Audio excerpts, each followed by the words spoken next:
اعتدال ابتدایي خلکو نه دی په دې تحریک کې ډېرې قربانۍ ورکړې دي ډېرې هلې ځلې یې کړې دي او ډېر ښه تجربه د کارو په ټولو ساحو کې هم په سیاسي کې هم په نظامي کې لري د ده راتګ ته موږ ښه راغلاست وایو په باندې خوشحاله یو انشاءالله او په باندې ډاډه یو چې د ده په راتګ سره به انشاءالله زموږ کار نور هم په سیاسي ډګر کې ګڼندی شي. تاسو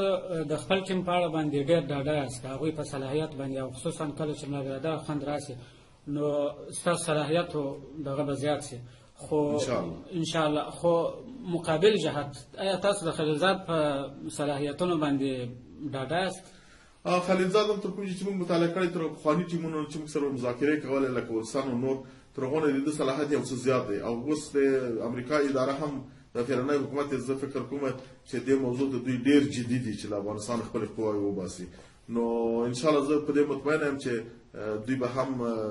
خپل مثبت رول ولوبوي د افغانستان په صلح په راتګ. یوه اخري پوښتنه په د اخر کې اشرف غني وویله چې موږ هم غواړو د افغانستان څخه ټول ځواکونه وباسي ووځي تاسو دې ته په څه نظر ګورئ؟ موږ خو د اشرف غني خبرو ته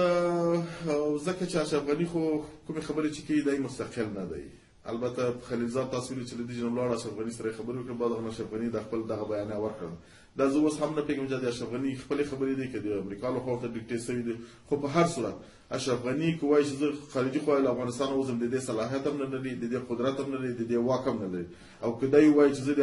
امریکا قوتونه په افغانستان کې ساتم بیا هم د دې قدرت او واک دی نه لري دا خپل په امریکایانو پورې اړه لري او د امریکایانو تصمیم بیا زموږ د جهاد په باندې اړه لري چې زموږ جهاد څومره اندازه کې روانې په اندازه امریکایان خپل فیصله ودغه کوي الحمدلله د جهاد سنگر کې په ډګر کې امریکایان نور دې ته مجبور شوي دي او نور مات شوي دي چې افغانستان خپل پښې سپکې افغانستان وځي همداسې په سیاسي ډګر کې انشاءالله دوی مخ په دغه باندې دي زه په دې باندې مطمئن چې امریکایان وځي د اشرف غني خبره به ډېر تاثیر نه لري دی اشرف غني راتلونکو انتخابات ته بیا دغه دي بیا نومان دي آیا تاسو انتخابات ته په څه نظر ګورئ دا راتلونکي ډېر افغانان پکې راغلي زموږ له نګاه د اسلامي امارت له نګاه نه کوم انتخابات چې اوس په افغانستان کې کېږي دا ټول غیر قانوني دي غیر مشروع دي ځکه چې دا د یو اشغال په سیوري لاندې منځته راځي هر حکومت کې د دې په نتیجه کې راځي اوله به دا انتخابات شفاف نه وي بیا که وي هم دا حکومت به غیر قانوني وي دا به مستقل حکومت نه وي د افغانستان د خلکو په رایه به نه وي راغلی او تاسو په انتخابات کې وینئ چې په د 100% خلک هم دغه رایګیري ته صندوقو ته نه ورځي نو دا به چیرې انتخابات دا به چیرې د خلکو نمایندګان سو په زور یو تپل شوی حکومت وي او دا به د خلکو ته د منلو وړ نه وي. ښه ډېره مننه جزاک الله خیرا. تشکر خیر.